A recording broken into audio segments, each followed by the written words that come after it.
আমাদের প্রত্যেকটা বাঙালির কাছে দীঘা সমুদ্র সৈকত হলো একটি অত্যন্ত প্রিয় জায়গা, আর তাই তো প্রায় মানুষই বছরে একবার হলো এই দীঘা সমুদ্র সৈকত ভ্রমণ করে যান। আজকের এই ভ্রমণটি আমি 2 রাত 3 দিনে সাজিয়েছি, আর এর মধ্যে তোমরা হোটেল ভাড়া, গাড়ি খরচা, সাইট সিন খরচা সমস্ত তথ্য পেয়ে যাবে। আশা করি তোমাদের ভিডিওটি ভালো লাগবে। তো চলো ভিডিওটি শুরু করি। ট্রেনে করে দীঘা ভ্রমণ করতে গেলে প্রথমে আমাদের যেতে হবে হাওড়া স্টেশন। তাই আমরা নৈহাটি স্টেশন থেকে ট্রেন ধরে প্রথমে ব্যান্ডেল গেছিলাম এবং ব্যান্ডেল থেকে আমরা পৌঁছে গেছিলাম হাওড়া স্টেশনে। হাওড়া স্টেশন থেকে দীঘা যাওয়ার জন্য প্রতিদিন 2টি ট্রেন রয়েছে। প্রথম ট্রেনটি হলো হাওড়া দীঘা তাম্রলিপ্তি এক্সপ্রেস, যেটি কিনা প্রতিদিন সকাল 6টা 45 ছেড়ে যায় এবং দীঘা পৌঁছে যায় 10টা 10-এর মধ্যে। এবং সেকেন্ড ট্রেনটি হলো হাওড়া দীঘা কান্ডারি এক্সপ্রেস। এই ট্রেনটি প্রতিদিন দুপুর 2টা 25 হাওড়া থেকে ছাড়ে এবং দীঘা প্ল্যাটফর্মে 5টা 50 থেকে 6টার মধ্যে ট্রেনটি প্রবেশ করে যায়। আমরা যে ট্রেনটিতে গেছিলাম এটি হলো হাওড়া দীঘা কান্ডারি এক্সপ্রেস। তবে একটি কথা বলে রাখা ভালো, এই ট্রেনটি কিন্তু প্রতিদিনই প্রায় অনেক সময় লেট থাকে, আর ম্যাক্সিমাম সময় কিন্তু ট্রেনটি ক্যান্সেল থাকে। যদি যাত্রী সেভাবে না হয় তাহলে কিন্তু ট্রেনটি ক্যান্সেল করে দেয়। তো আমার মতে সকাল 6টা 45 ট্রেনেই যাওয়া ভালো। হাওড়া থেকে দীঘা যাওয়ার জন্য এক্সপ্রেস ট্রেন ছাড়াও রয়েছে আরও অনেক লোকাল ট্রেন।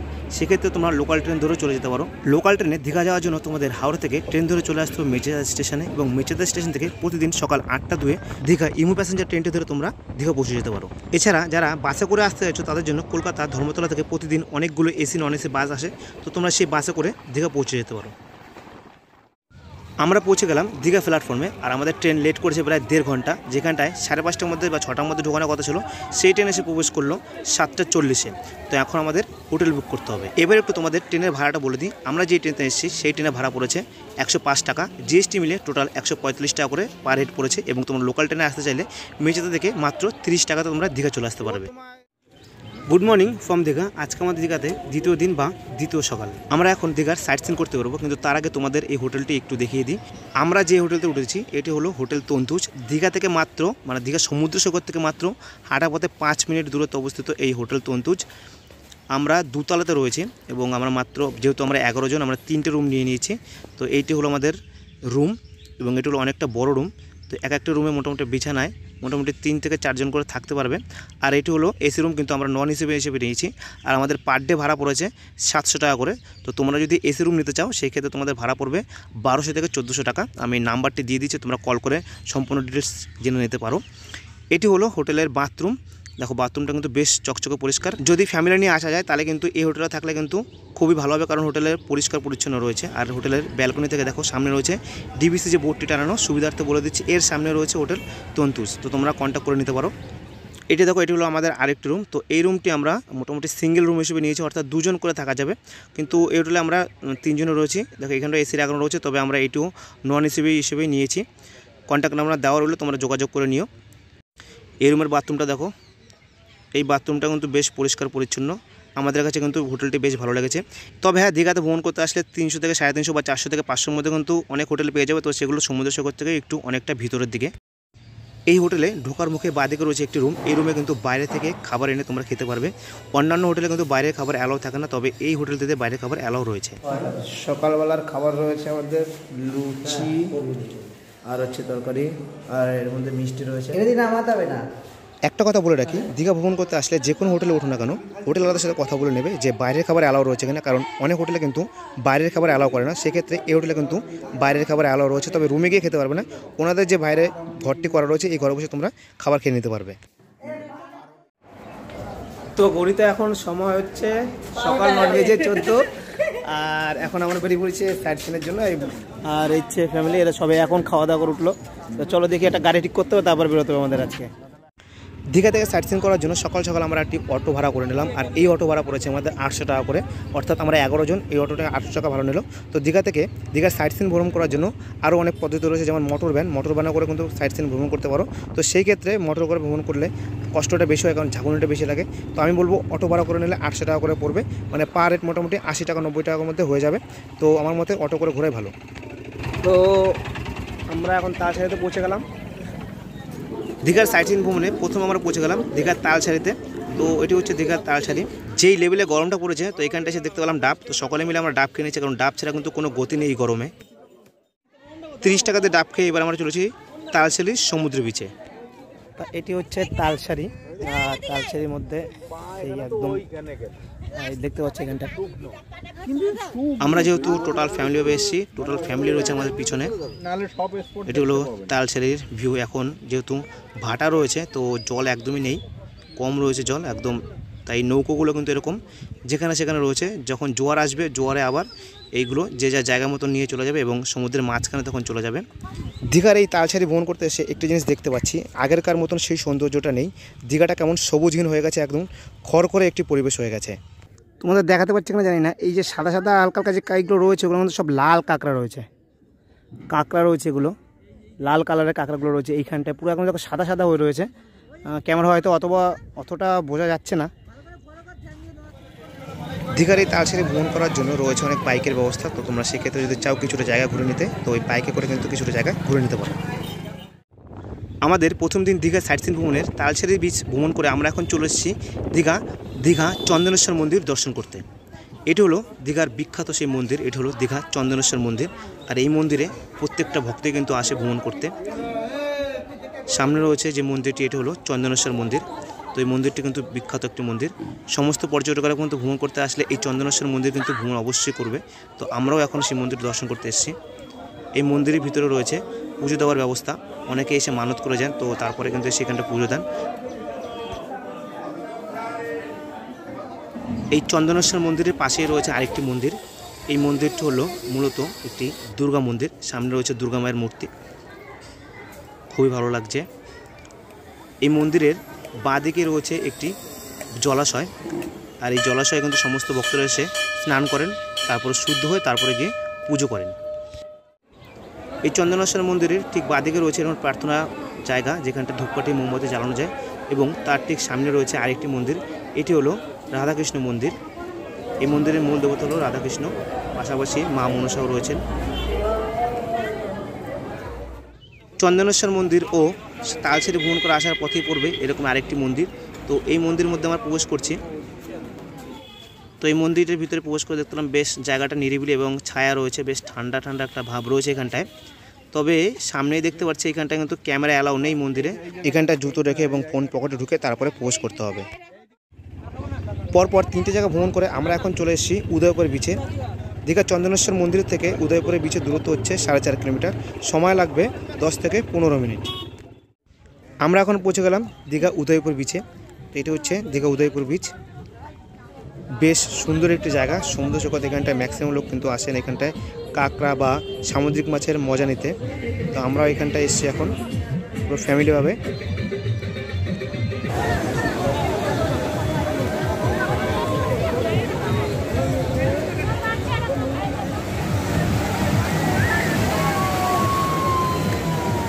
তো আমরা এখন রয়েছি উদয়পুর বিচে। উদয়পুর এই বিচে সামনে দেখো এখানে বোটিংয়ের ব্যবস্থা রয়েছে, যদি কেউ চাও বোটিং করতে তো এখানটা অবশ্যই কিন্তু বোটিং করতে পারো।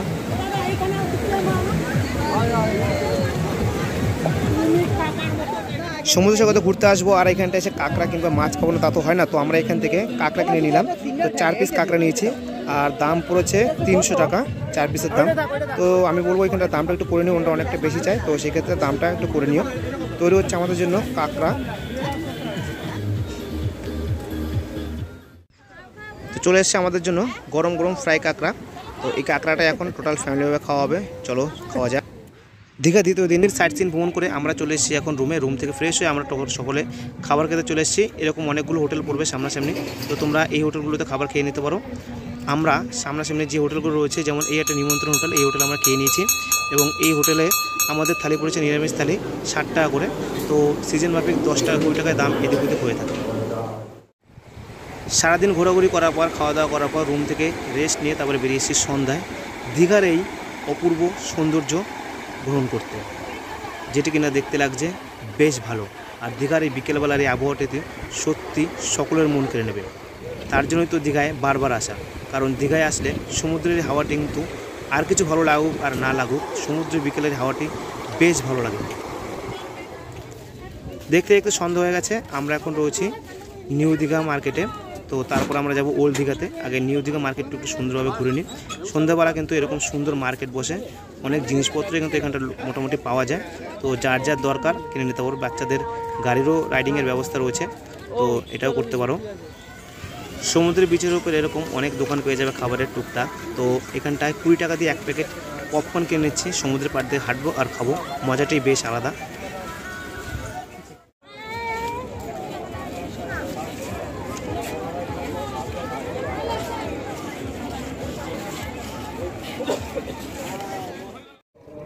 দীঘার এই সমুদ্রে বিকালবেলা দেখতে পারবে অনেক লেবু চারা ঘোরাঘুরি করে। তো ওনাদের কাছ থেকে 10 টাকা দিয়ে একটা লেবু চা নেবো, তারপরে সমুদ্রের পাড়ে গিয়ে সেই লেবু চার মজাটা নেবো। তোমরা একবার খেয়ে দেখো, সমুদ্রে বসে খুবই ভালো লাগবে। নিউ দীঘা ঘোরা কমপ্লিট করে আমরা এখন চলে এসেছি রাতের ওল্ড দীঘাতে। তো নিউ দীঘা থেকে ওল্ড দীঘায় আসতে ভাড়া পড়েছে টোটোতে 20 টাকা করে। আমরা এখন ভ্রমণ করছি রাতের ওল্ড দীঘা। আর রাতের ওল্ড দীঘা কিন্তু দেখতে খুবই চমৎকার লাগে। সামনে রয়েছে বিশ্ববাংলার গেট, এটি হলো সেই বিশ্ববাংলার গেট। এর মধ্যে থেকে আমাদের প্রবেশ করতে হবে ভিতরে। সামনে রয়েছে বিশ্ববাংলার লোগো। এখানটা কিন্তু ম্যাক্সিমাম লোক এসে ফটো সেশন করে, অর্থাৎ ফটো তোলে এখানটায়। মানে সন্ধ্যাবেলায় নিউ দীঘা থেকে কিন্তু ওল্ড দীঘাতে মানুষের আড্ডাটা বেশি হয়, কারণ এই জায়গাটি বেশি সুন্দর লাগে সন্ধ্যের পরে। আমরা এখন ভ্রমণ করছি ওল্ড দীঘার রাতের মার্কেট। তো এই মার্কেটে ব্যাগ থেকে শুরু করে আরও আসবাবপত্র অনেক কিছু পেয়ে যাবে। তো এই শঙ্কর দোকান, এটি আমাদের ফ্যামিলির থেকে কেউ একজন শঙ্খ নেবে, তো এর জন্য শঙ্করটা চেক করছে। এখানটায় কাজু বাদাম থেকে শুরু করে আরও বাদবাকি যা আসবাবপত্র রয়েছে সেগুলো তোমরা পেয়ে যেতে পারো। তো আমরা এখন আপাতত শঙ্কর দোকানে রয়েছি। গুড মর্নিং ফ্রম দীঘা সমুদ্র বিচ। আজকে আমাদের 3য় দিন, আর আজকে আমরা সকাল সকাল চলে এসেছি সূর্যোদয় দেখতে। অনেকটা আগে আসতে হবে সূর্যোদয় দেখতে হলে, নাহলে কিন্তু সূর্যোদয় দেখা যাবে না, অনেক আগে কিন্তু উঠে যাবে। তো ঘুম সেভাবে ভাঙতে হবে, সকালবেলা ঘড়িতে অ্যালার্ম দিয়ে রাখতে হবে। সকালবেলার সমুদ্র সৈকতের দৃশ্যটি ঠিক এরকম, খুবই ভালো লাগছে। বহু পর্যটক এসছে সূর্যোদয় দেখতে, আমরাও পাশাপাশি সূর্যোদয় দেখতে এসেছি।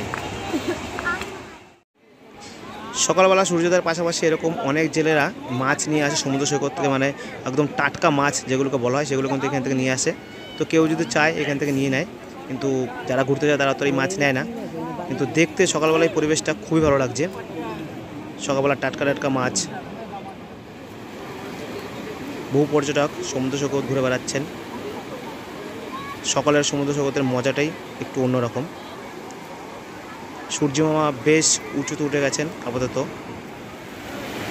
রাত্রেবেলা এই জেলে গেছিলো মাছ ধরতে, ঘুরতে সময় এখন সকাল 6:30। আর সামনের ওই জেলে উনি কিন্তু গেছিলো আগের দিন রাত্রেবেলা, আর ফিরে এসছে আজকে এই ভোরবেলা।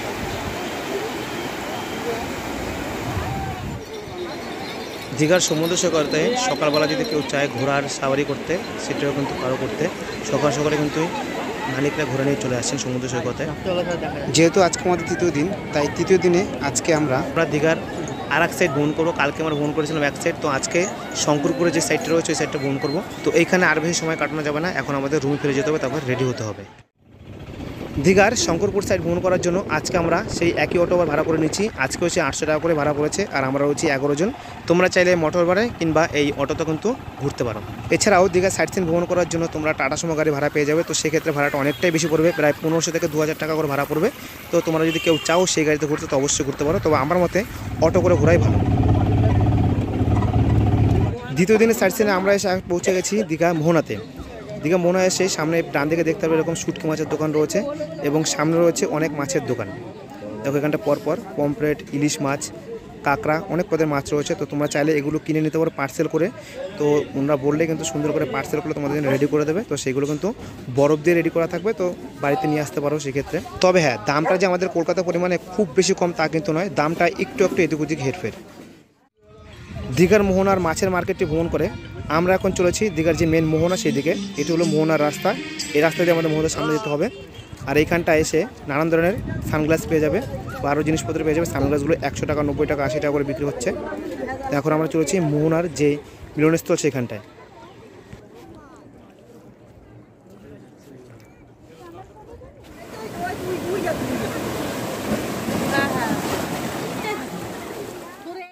দীঘার মোহনা ভ্রমণ করে আমরা এখন চলেছি আরেকটি জায়গা ভ্রমণ করতে। দীঘার মোহনাটা খুবই সুন্দর ঘুরলাম, খুবই ভালো জায়গা, এখানে সকলে এসো। দীঘা মোহনা ভ্রমণ করে আমরা এখন চলেছি দীঘা শঙ্করপুর সমুদ্র সৈকতের উদ্দেশ্যে। দীঘা মোহনা থেকে শঙ্করপুরের দূরত্ব হলো প্রায় 10 কিলোমিটার এবং সময় লাগবে 15 থেকে 20 মিনিট। আমরা পৌঁছে গেছি শঙ্করপুর সমুদ্র সৈকতে। শঙ্করপুর সমুদ্র সৈকতে নামার সাথে সাথে উপরে দেখবে এরকম খাবারের দোকান রয়েছে। তো আমরা এখন সকালবেলা ব্রেকফাস্টটা করে নিচ্ছি। এই লুচি তরকারি পড়েছে, 4 পিস করে লুচি দেবে এবং তরকারি দেবে। প্লেট পড়েছে 20 টাকা করে। তো বেশ ভালো সকালবেলা ব্রেকফাস্টটা। তো খাওয়া দাওয়া কমপ্লিট করে এখন আমরা এই শঙ্করপুর যে বীচটি রয়েছে এই বীচটি আশেপাশটা একটু ঘুরবো আমরা। বেশ মনোরম পরিবেশ, এখানটায় সুন্দর একটি পরিবেশ রয়েছে আর সমুদ্রের স্রোতও কিন্তু এখানটা বেশ ভালোই।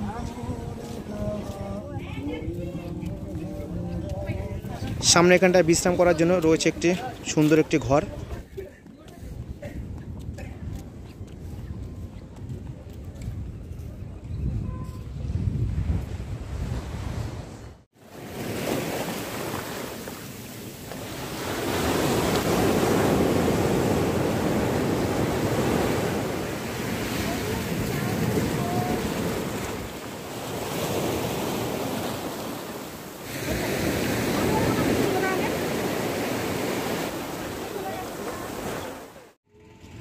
দীঘার মোহনা এবং শঙ্করপুর ভ্রমণ করে আমরা এখন চলে এসেছি দীঘার নতুন একটি জায়গা, সেটি হচ্ছে অ্যাকোরিয়াম, মেরিন অ্যাকোরিয়াম যে মিউজিয়াম রয়েছে। তো সেখানটা আমরা চলে এসেছি। মূল গেট দিয়ে প্রবেশ করলেই ডান দিকে দেখতে পারবে এরকম বিশাল আকারে একটি নীল তিমি রাখা রয়েছে এখানটায়, আর যেটি কিনা ধরা পড়েছিল এই দীঘায় সমুদ্র সৈকতে।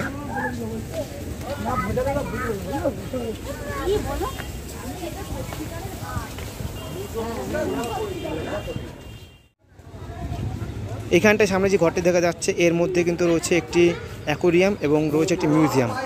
তো আপাতত এখানটা প্রবেশ করতে কিন্তু কোনো পয়সা লাগছে না, সামনে লাগবে কিনা জানি না।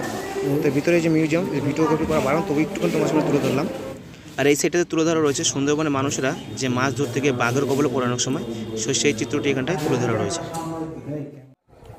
তো দীঘার তৃতীয় দিন সার্চিন ভ্রমণ করে এখন চলে এসেছি সমুদ্র সৈকতে স্নান করতে। এখন ঘড়িতে সময় 1:20। তো এই সময় কিন্তু স্নান করার জন্য একদম পারফেক্ট সময়, মানে এর আগে জল থাকে পুরো একদম কানায় কানায়, তো ওই সময় স্নান করা যায় না। এখন জলটা অনেকটা দূরে চলে গেছে, তো এই সময় কিন্তু স্নান করার জন্য পারফেক্ট একটি সময়। সামনে যে পাথরগুলো রয়েছে এখানটা সাবধানে হাঁটতে হবে, পাথরগুলোর মধ্যে স্লিপ কাটে।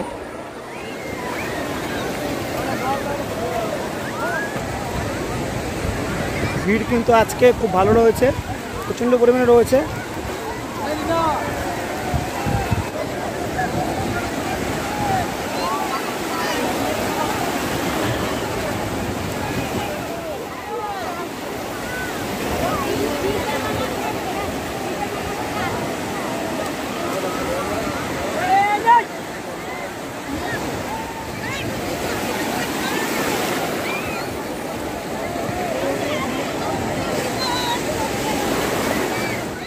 পরপর আমরা দীঘা ভ্রমণ করলাম 2 রাত 3 দিন। আজকে আমাদের তৃতীয় দিনে বাড়ি ফেরার পালা। দীঘা থেকে প্রতিদিন হাওড়া যাওয়ার জন্য সকাল 10:35 দীঘা তাম্রলিপ্ত এক্সপ্রেস ছাড়ে। ওই ট্রেনটি মোটামুটি হাওড়ায় 2টোর মধ্যে পৌঁছে দেবে এবং প্রতিদিন বিকাল 6:25 দীঘা কান্ডারি এক্সপ্রেস ছাড়ে। এই ট্রেনটি ধরলে হাওড়া মোটামুটি 10টার মধ্যে পৌঁছে দেবে। যেহেতু আমাদের ট্যুর প্ল্যানটা 2 রাত 3 দিনের, তাই আমরা দীঘা থেকে হাওড়া যাওয়ার জন্য প্রতিদিন সন্ধ্যা 6:25 দীঘা কান্ডারি এক্সপ্রেস যে ট্রেনটি যায় সেই ট্রেনটি আমরা ধরবো। আর এই ট্রেনটি হাওড়া পৌঁছাবে রাত্রি 10টার সময়। এছাড়াও দীঘা থেকে কলকাতার উদ্দেশ্যে অনেকগুলো বাস, এসি নন এসি বাস প্রতিদিন 10টা, 11টা এবং রাত্রি 2টোর সময় ছাড়ে। তো তোমরা চাইলে সেই বাসে করেও যেতে পারো। কেমন লাগলো আজকের এই ট্যুর প্ল্যানটি অবশ্যই তোমরা কমেন্টস করে জানিও, আর ভালো লাগলে চ্যানেলটিকে সাবস্ক্রাইব করে দিও।